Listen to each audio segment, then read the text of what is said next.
Welcome back again to एनजीकॉन academy students. और अभी जो हम पढ़ेंगे वो मेरा ख्याल से इस चैप्टर का सबसे मेन टॉपिक है। मतलब कोर्स वाइज मेन नहीं है, लेकिन अगर आप लोगों को ये चीज़ समझ आती है तो आप लोगों की जो हमेशा से क्वेरीज रही हैं, जो कि वेक्टर्स और स्केलर्स को समझने में रही हैं, वो चीज़ क्लियर करने में ये टॉपिक हेल्प करता है।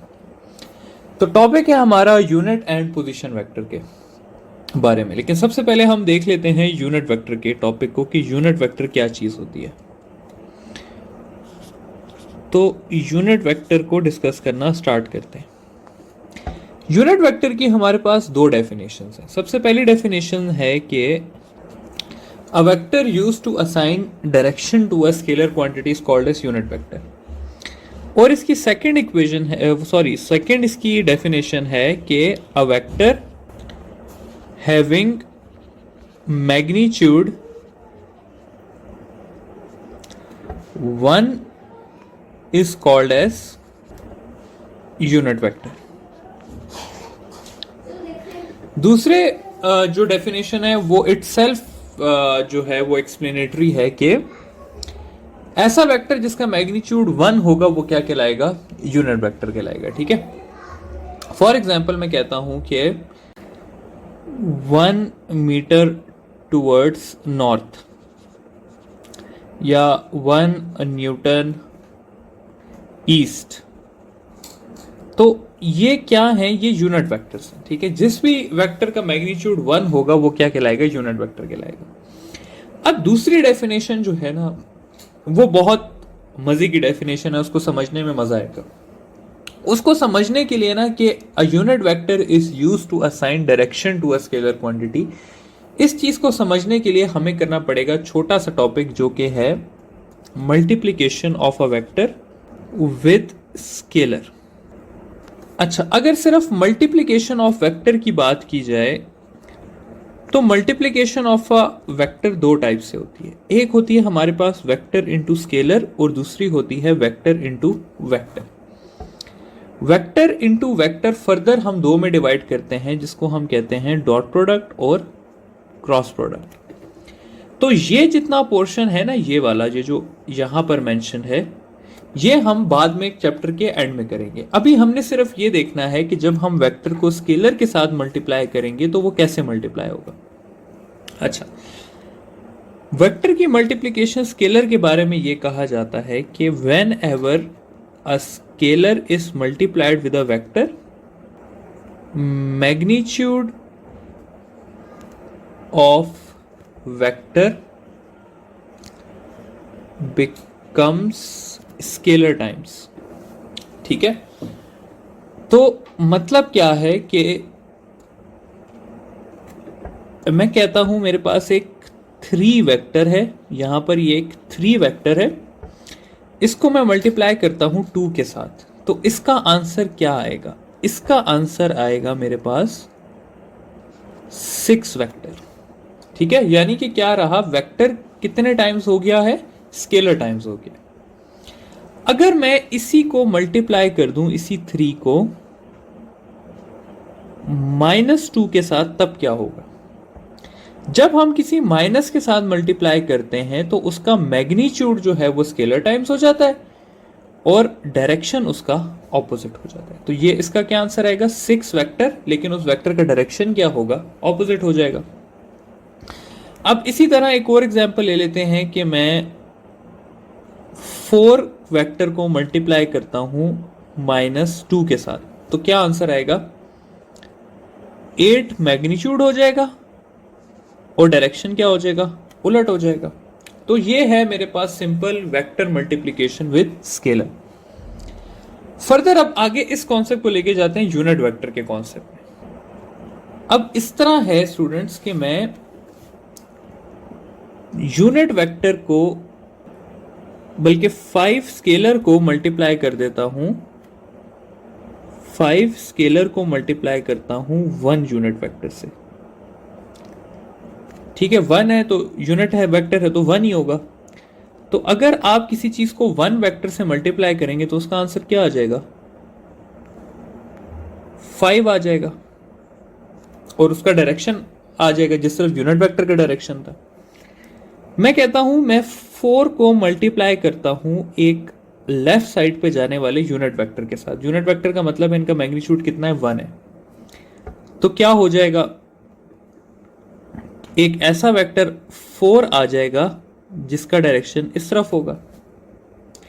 मैं कहता हूं मैं 100 को मल्टीप्लाई करता हूं एक नॉर्थ जाने वाले यूनिट वेक्टर के साथ, तो आंसर क्या आ जाएगा, एक ऐसा वेक्टर जिसका मैग्नीट्यूड 100 है टुवर्ड्स नॉर्थ। तो इन तीनों केसेस में क्या हुआ है, मैंने एक 5 स्केलर को यूनिट वेक्टर के साथ मल्टीप्लाई किया तो वो 5 वेक्टर बन गया। मैंने एक 4 स्केलर को एक यूनिट वेक्टर के साथ मल्टीप्लाई किया तो वो 4 वेक्टर बन गया। मैंने एक 100 को एक नॉर्थ जाने वाले यूनिट वेक्टर के साथ मल्टीप्लाई किया तो वो 100 वेक्टर बन गया। यानी कि जब भी मैं किसी स्केलर को मल्टीप्लाई करता हूं विद यूनिट वेक्टर तो वो कन्वर्ट हो जाता है इनटू वेक्टर क्वांटिटी। तो इसलिए मैंने यहां पर लिखा था कि a vector use to assign direction to a scalar quantity, यहां पर मेंशन है, is called as unit vector. तो आई होप कि ये चीज आपको समझ आई होगी। अब यहां से इसी को थोड़ा सा आगे मजीद लेके जाते हैं, ठीक है, और ये देखते हैं कि इस 5 यूनिट वेक्टर में क्या क्या मौजूद है। ये जो 5 वेक्टर है हमारे पास, इसमें क्या मौजूद है। इसको अगर देखा जाए तो इसमें एक यूनिट वेक्टर है और इसमें एक 5 मैग्नीट्यूड है। तो अगर मैं लिखना चाहूं कि ए, कोई भी अगर मेरे पास ए वेक्टर है तो उसके अंदर क्या क्या होता है, तो ए वेक्टर में सबसे पहली चीज होती है ए का मैग्नीट्यूड और दूसरी चीज होती है ए यूनिट वेक्टर। ठीक है, इसको इस तरह से भी लिख सकते हैं कि ए के अंदर होता है ए मैग्नीट्यूड और ए का यूनिट वेक्टर। तो गर्ज किसी भी मैं वेक्टर को ले लूं, बी सी, कोई भी किसी किस्म का भी वेक्टर होगा तो उसके अंदर दो चीजें होंगी, एक उस वेक्टर का मैग्नीट्यूड और दूसरा उस वेक्टर का यूनिट वेक्टर। अब हम आ जाते हैं स्पेशलाइज्ड या नेम्ड यूनिट वेक्टर्स पे आ जाते हैं, ठीक है, जो कि है हमारे पास आई एक्स जे के और एन। सबसे पहले बात करते हैं हम आई यूनिट वेक्टर की। आई यूनिट वेक्टर क्या चीज है। आई यूनिट वेक्टर जो है वो एक यूनिट वेक्टर है इन डायरेक्शन ऑफ एक्स एक्सिस। ठीक है, तो अगर मैं कहूं कि 3 इंटू आई, या जिसको हम लिखते हैं 3i, तो इसका क्या मतलब हुआ, इसका मतलब हुआ कि मैं 3 को मल्टीप्लाई कर रहा हूं x के यूनिट वेक्टर के साथ। तो इसका आंसर क्या आएगा, इसका आंसर यही आएगा ना कि 3 vector in the direction of x axis. तो अगर कोई चीज 3i लिखी हुई है या 4i लिखी हुई है या 5i लिखी हुई है तो इसका मतलब है कि वो 3 जा रही है x एक्सिस में। यानी कि अगर 3i लिखा हुआ है तो इसका मतलब है कि एक वेक्टर 3 जा रहा है x एक्सिस में। j की बात की जाए कि j यूनिट वेक्टर क्या चीज है, तो j यूनिट वेक्टर है हमारे पास unit vector in direction of y axis.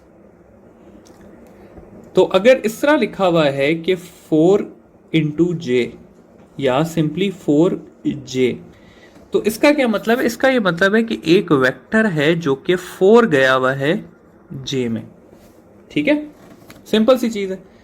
इसी तरह अगर मैं कहूं कि k यूनिट वेक्टर क्या चीज है, तो k यूनिट वेक्टर है unit vector in direction of z axis.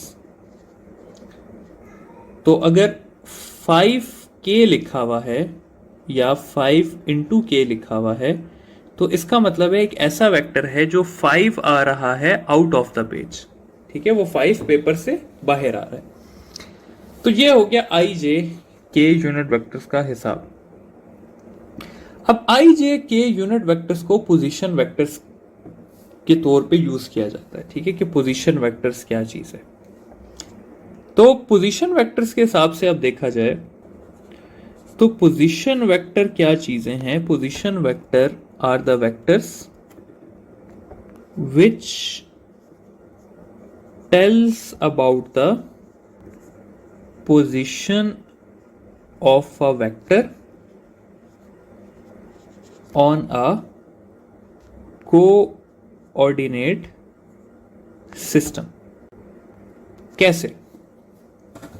Consider करते हैं कि ये मेरे पास कोऑर्डिनेट सिस्टम है, एक्स एक्सिस और वाई एक्सिस, और एक वेक्टर है जो कि दिया हुआ है हमारे पास कि ए वेक्टर जो है वो है हमारे पास 3i और 4j।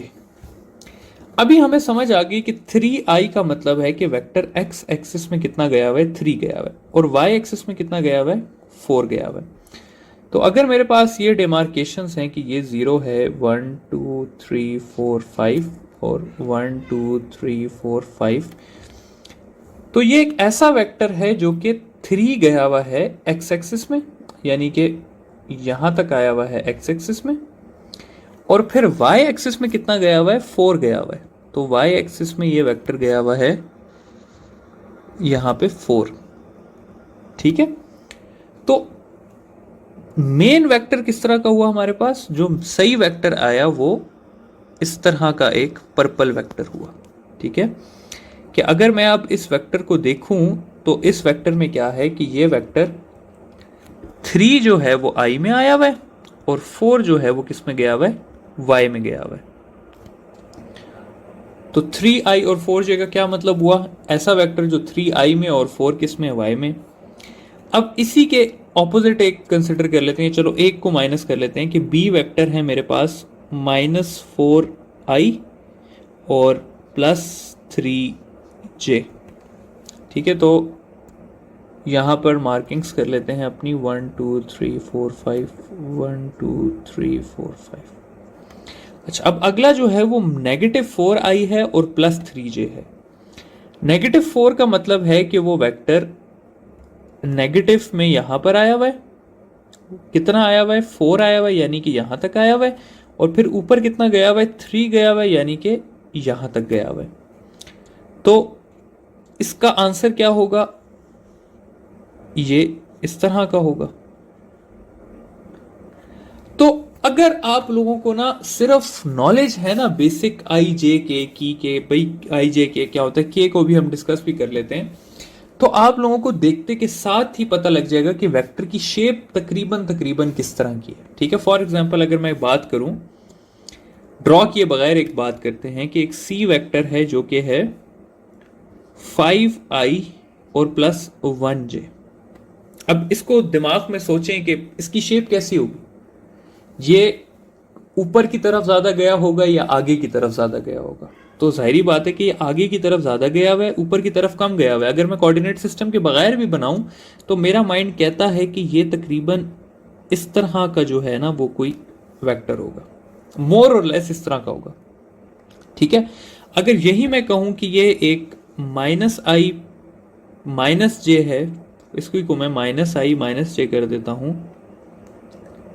तो ये किस तरह का होगा, ये मुझे लगता है कि ये तकरीबन इस तरह का एक वेक्टर होगा, ठीक है। तो गर्ज कहने का ये है कि आपको जस्ट ये जो लिखी हुई चीजें हैं इनसे आप पहुंच सकते हैं कि वेक्टर की शेप कैसी है। पोजीशन वेक्टर बहुत हेल्पफुल चीज है। आगे कंसिडर कर लेते हैं जे एक्सिस वाले को, सॉरी के एक्सिस वाले को, कि वो कैसे अप्लाई होता है। तो के एक्सिस वाले की अगर बात की जाए कि के एक्सिस किस तरह अप्लाई होगा, तो अगेन मैं पेपर ड्रॉ करता हूं। इसको ड्रॉ करना बहुत मुश्किल है और समझ आना भी काफ़ी, क्योंकि इस तरह से पेपर पे ड्रॉ करना काफ़ी अजीब हो जाता है। तो अगेन ये हमारे पास पेपर है जिस पे बने हुए हैं एक्स वाई और जेड एक्सिस। तो ये आ गया हमारा एक्स एक्सिस, ये आ गया वाई, और z एक्सिस है हमारा इस तरह से पेज के बाहर यूं करके। ठीक है, तो ये आ गया एक्स वाई और z एक्सिस। अब मैं कहता हूं कि एक वेक्टर है वो है 2i 3j और 4k। इसका क्या मतलब है? इसका मतलब है कि वो 2 आया हुआ है, अगर ये मार्किंग्स हैं 1 2 1 2 3 4 1 2 3 4, ठीक है। तो इसका ये मतलब है कि वो वेक्टर गया हुआ है 2x में ऐसे करके, फिर वो गया हुआ है 3j में ऐसे करके, और फिर वो आया हुआ है 4k में ऐसे करके। तो अगर मैं इसका एक नेट रिजल्टेंट बनाऊंगा तो वो होगा यहां से लेकर यहां तक, ठीक है, ऐसे करके एक वेक्टर होगा, ये जो पर्पल मैंने ड्रॉ किया।